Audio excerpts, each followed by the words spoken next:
We change laws. How easy is it to change a law in New York State? Well, I don't know. But when you're the largest employer and the largest taxpayer in the state of Nevada, we can get laws changed pretty quickly. And we regularly do it. Hello, everyone. Got a lot of good news that I want to share you. And first of all, let's start off about the fact that the stock market has hit all-time highs. As you can see here, the Dow Jones Industrial Average, the NASDAQ closed close to 1% gain.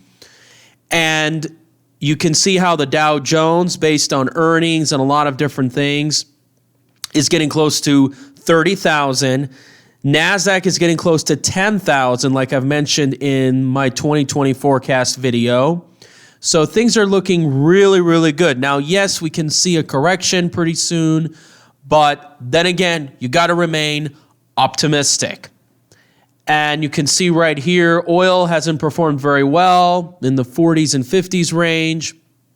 But again, a lot of this, what's pumping this up is when you look at the economy and you look at consumer activities, these low mortgage rates, and they have been falling recently because of this so-called virus scare, and this has caused a lot of refinancing, home buying, but nevertheless, the new home sales, and I'll show you in later articles, have not been doing so well. All right, other than that, let's get to really much more exciting news. Now, I have been probably the largest critic of this individual more than any other person, perhaps in this entire state or probably in the entire world. And this individual I'm talking about, which I really think he is the most dangerous person in our state, probably like the George Soros of Nevada.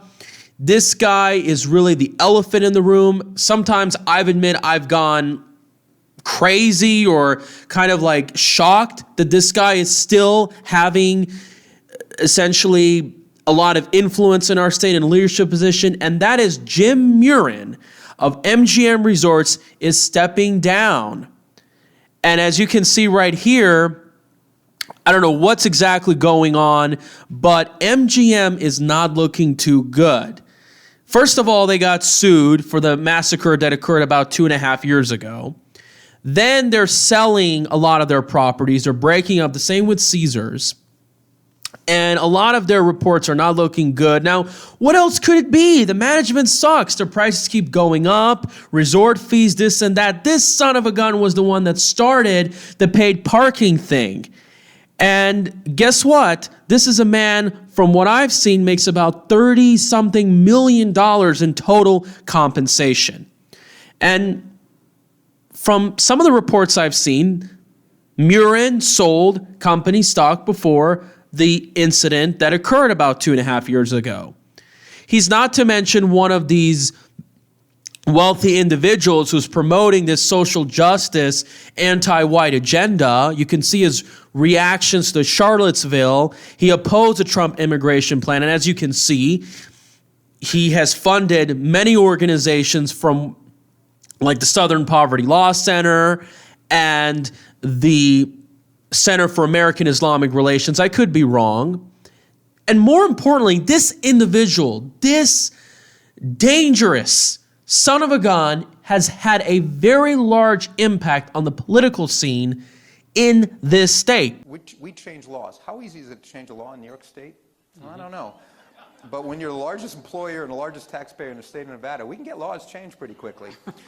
And we regularly do it. Now, as you know, he's heavily backed and pumped Brian Sandoval and, of course, current governor Steve Sisolak. Ta-da! What a surprise. And I wouldn't be surprised if he was really pumping Reid and Masto and Rosen, Heller, and the list just goes on and on. Susie Lee. So this guy is basically the pumper behind the political machine in our state. And I just believe that the company's having problems. There's more risk. There is more investigations about previous things that's ever happened. I think this guy should be investigated and possibly put into trial and face charges or something. But believe it or not, I think this individual knows that the company is going to face lots of trouble Also because that there's a lot of reports that there's an economic downturn looming, and I've talked about this before, and, well, he just doesn't want to happen under his watch. Now, months ago, I saw a video from Bull Boom Bear and Bust, and he talked about how a lot of CEOs are now stepping down, and I wouldn't be surprised to see this guy to step down. And believe it or not, about a couple years ago, Wynn stepped down, and I wouldn't be surprised if Sheldon Adelson were to do the same thing as well. And this guy, I believe he's well into his 80s, so I don't see how much further that he can really go on with this. But once again, hopefully we can see some change in management, in prices, and a changing in the political landscape. Now, speaking about the political landscape, I have also been very critical of the Culinary Union. I don't trust them. I see them as a phony labor union organization. I wouldn't be surprised if they worked very, very hard to register non-citizens and bust them into the polls because they keep supporting them. And as you can see in this ad right here, oh my gosh, these different languages in Spanish. I mean, if you want to be a voter, shouldn't you be an American citizen and know English? How do you explain that, really? And once again, it isn't so much that they're supporting true progressive causes or conservative causes. They are pimping the establishment. They're the scums who pump Reid, Masto, Rosen, just like MGM. I believe they're in the same bed together. This is the problem with these unions. They don't really give a damn about these workers. I told you how these CEOs make $20, $30 million a year in total compensation, yet their employees are still struggling. Real progressives, real labor unions should be doing something about this, but they're not. They're, in my opinion, there to pump establishment buffoons. Whether it is people like Lee and Horsford, whether it's people, and even like Sandoval. In fact, I read a piece say that they endorsed Republican former Governor Brian Sandoval. And sometimes they can pump Republicans by not bringing a lot of people into the polls because basically they're part of the establishment. So when you think about it, they don't want real progressives. They don't want real conservatives. And going to this caucus that's coming pretty soon, folks, I can tell you this. I wouldn't be surprised that it's going to be heavily rigged. I know Iowa was heavily rigged. There was some glitch in the app. Give me a break. And I can show you, believe it or not, that a person who worked for Pete Buttigieg is now working for the state Democratic Party. So they're not going to be supporting Bernie. They're not going to be supporting Warren. And they're certainly not going to be supporting or not even talking one bit about Andrew Yang and Tulsi Gabbard. Now, you have to ask yourself, why don't they support Tulsi or Andrew Yang? They're certainly really a progressive. And certainly Andrew Yang has a plan for the Culinary Union because right now they've been moaning about how so many of their jobs are vulnerable to automation. Folks, this isn't about what truly works. It's about pimping the establishment. And they want to pimp somebody like Mayor Pete or Biden or God knows what because the corporate elites, the Wall Street, are backing them heavily. This is a tool, and this is the number one problem I have with mass immigration, is using them as pawns to manipulate our political landscape and basically change our laws. Just go look and see what's happened to the state of California. By the way, California has a lot of higher skilled immigrants, unlike the ones we see here in Las Vegas. Now, I want to show you something going to the New Hampshire primary. It's been really disappointing. By the way, Donald Trump has got a record number of votes far beyond all the other presidents that have ran for re-election in the primary.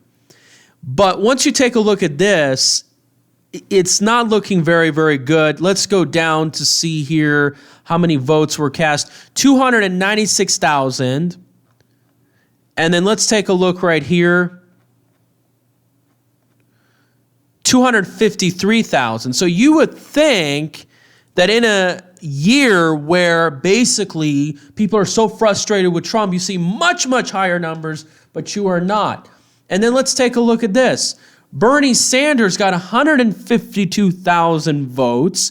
And now look at this. Went down to 76,000. It sounds like, even though you can argue Bernie's going to be the nominee, he's in the lead, yet again, a lot of supporters that he had in 2016 did not show up. Maybe they went on the Trump train, or maybe they're disappointed that he sold out. And Bernie, in the last 4 years, has done a lot of pandering. He's changed his views on immigration. He hasn't been a fighter, a guy with balls to fight against the DNC establishment. And what happened? Well, many of them probably switched to other candidates. But you can see here a lot of support of the more moderate candidates. And one of the things I really like about this primary is we're going to see far less of Warren, Biden, and Steyer. I really think these people should just drop out. I don't see where they're really going. I think they think that South Carolina or Nevada is going to give them a boost. But you can see here, Klobuchar, Buttigieg is rising. So we'll have to see what Nevada holds. But once again, I do believe there's going to be a lot of rigging.